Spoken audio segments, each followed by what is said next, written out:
Hello everyone, and welcome to another game of World of Warships. Today it's one of my replays, and I'm in the Johan de Witt, a tier 9 Dutch cruiser. Now I'm on the map Neighbors, in a 3-point domination game. It's a tier 9 battle, so I'm top tier, which is lovely. There's no carrier, which is also lovely. And I've made my way up to the sea cap. Now, I've played the Johan de Witt for 7 battles so far, and I have to admit I like this ship. That doesn't mean the ship is overly strong or anything, to be honest, but I don't know, it's just... I feel bad for saying this, but the airstrikes can be a fun mechanic. Well, for the one who uses the airstrike. For the one who is getting dropped, it's a little bit less fun. I should feel bad for liking this, but I don't know.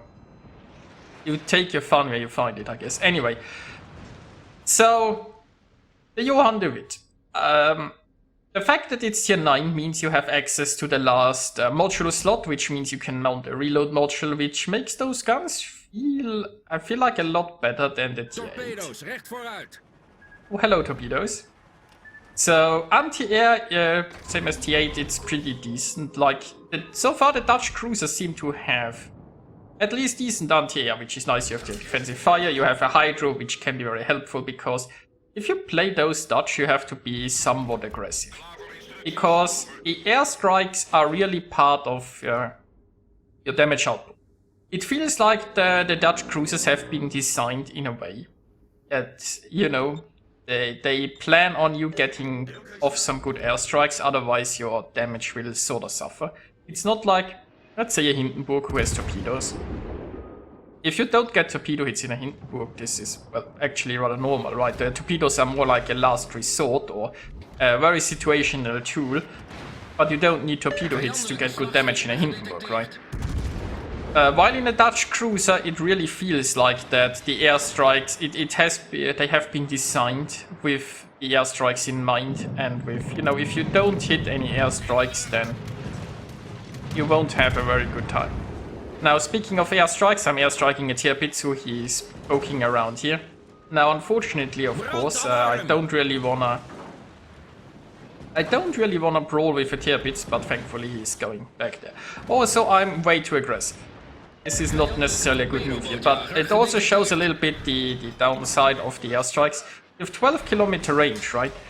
As you might know, in this game, not a lot of ships wanna be that close at higher tiers. So if you wanna be in 12-kilometer range of something that you can airstrike, you need to be somewhat aggressive.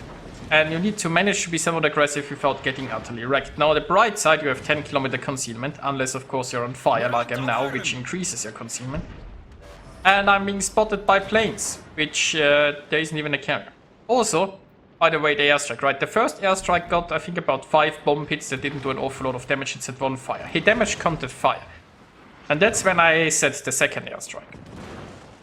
The thing about the airstrikes is that for well-armored targets, you go for fires. The airstrike's fire chance is insane. And an airstrike will usually set at least 1 fire, most of the time. So you drop an airstrike, you have a fire. If the damage comes, then you follow up with the second airstrike, and then you get the permafires. I have 2 permafires on these Tirpitz with airstrikes. The airstrikes themselves didn't do too much, but the permafires will. If you have a squishier target, then you can also stack the airstrikes on top of each other, especially if you think you have a good moment to hit them, right? Like, I've gotten an 12,000 damage airstrike against Shawbar, which shouldn't be that squishy, I guess, but you know. It really depends if you can penetrate, like, the deck armor a lot. Because if you can't pen the deck armor, then you have to go for the superstructure hits. Now, I'm trying to drop that Mars. I'm not shooting because I don't want to be spotted.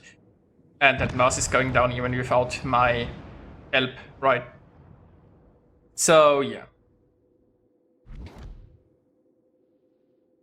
Yeah, so a lot comes down to properly managing your airstrikes, I think, but as I said, in order to use them, you need to be somewhat aggressive. Also, there is a cyclone now coming. During a cyclone, torpedoes would be much more useful than an airstrike, because airstrikes, Well, against some ships they can burst, but if you're in close quarters with a ship that's moving a lot, hitting your airstrike or getting a good hit in will be hard, and you'll never get like that front load of torpedoes. So there is that. But yeah, as a Dutch cruiser, you are in an interesting position. You are also, you count like as a battle cruiser, I think, so you have like pretty long fires burning on you. You take that into account.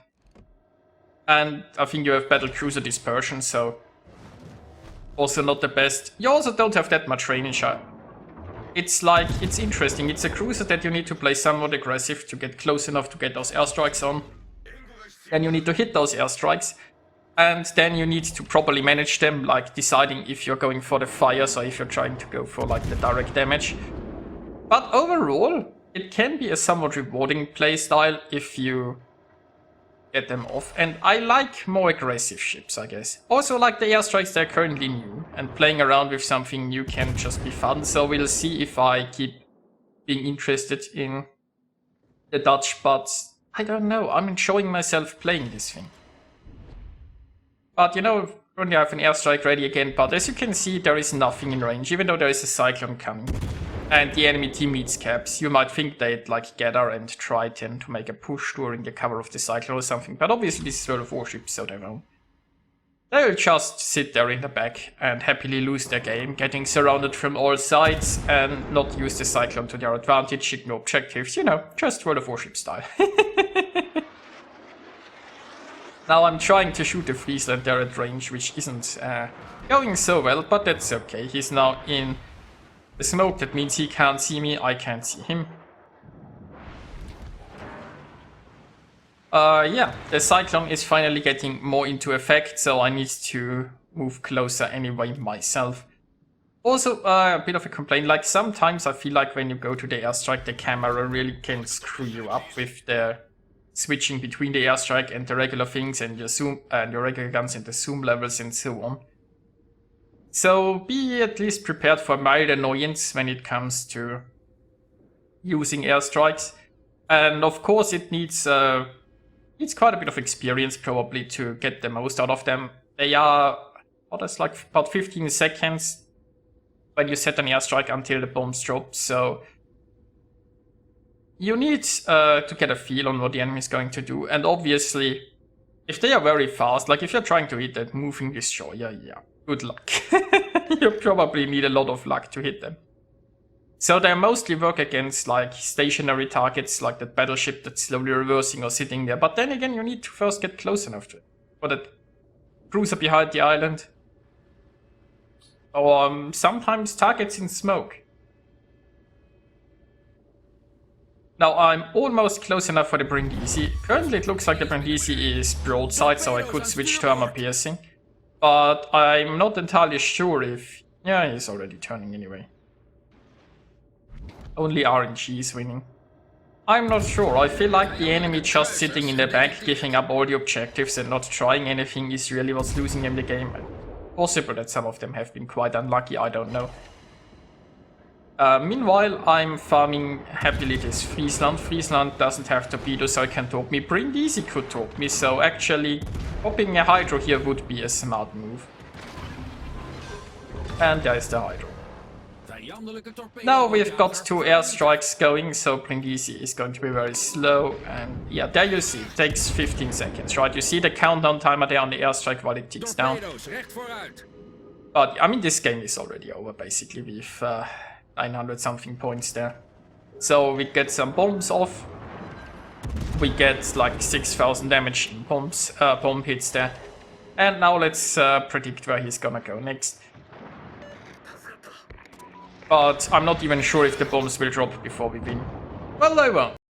So that brings us to the results. This was a very short battle, but I feel like it showed a few things, right? Early on I was struggling to get into rage, and then I quite overextended actually, and well, I got away with it, but getting off those airstrikes can be rather tricky if the enemy is rather passive.